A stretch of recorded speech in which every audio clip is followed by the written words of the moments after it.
पहले एक गरीब का बच्चा जब सरकारी स्कूल में आता था तो उसके अंदर बहुत हीन भावना होती थी कि मैं कैसे स्कूल में जा रहा हूं। उसी घर के अंदर, एक ही घर के अंदर मैंने कई पहले राजनीति में आने के पहले हम भी एनजीओ में काम करते थे, झुग्गी झोपड़ियों में काम किया करते थे लोगों के साथ। एक ही घर के अंदर एक बेटी है, एक बेटा है। बेटी को सरकारी स्कूल में भेजते थे, वहां पढ़ाई नहीं होती थी। बेटे को किसी तरह से पेट काट के माँ बाप आसपास के छोटे मोटे प्राइवेट स्कूल में भेज देते थे। उसी के अंदर हीन भावना रहती थी बेटी के अंदर कि मैं तो बेकार के स्कूल में जा रहा हूं। उसे लगता ही नहीं था कि मैं कोई पढ़ाई लिखाई कर रही हूं, बस ये था इतनी पढ़ जाएगी, 8वीं 10वीं 12वीं पढ़ जाएगी, फिर शादी कर देंगे।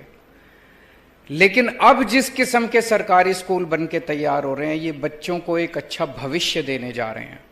ढेर सारे ऐसे लोग हैं जो प्राइवेट स्कूल से निकाल के अपने बच्चों को सरकारी स्कूलों के अंदर भर्ती करा रहे हैं।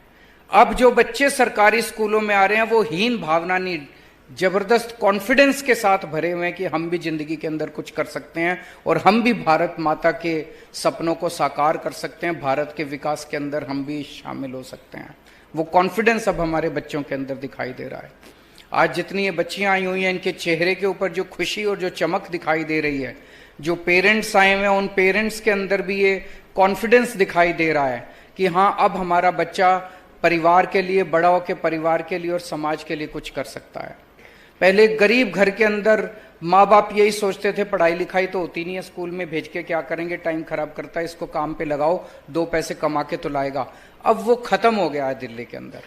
एक के बाद एक शानदार स्कूल पूरे दिल्ली के अंदर बन रहे हैं।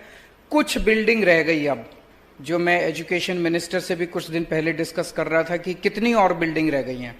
कुछ चंद बिल्डिंग रह गई हैं, बाकी दिल्ली सरकार के सारे स्कूल लगभग इसी किस्म के, इसी स्टैंडर्ड के स्कूल बन गए हैं।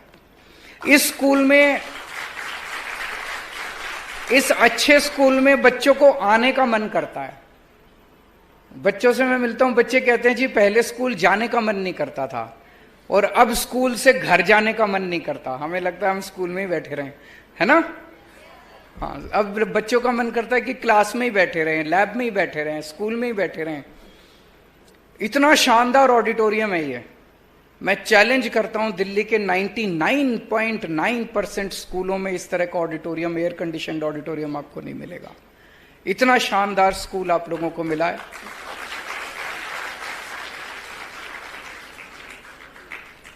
अब हमारे सामने 2-3 चैलेंजेस हैं। एक तो आप लोगों के का प्यार है, दिल्ली के लोगों का प्यार है। अब आपने एमसीडी की जिम्मेदारी भी हम लोगों को दी है।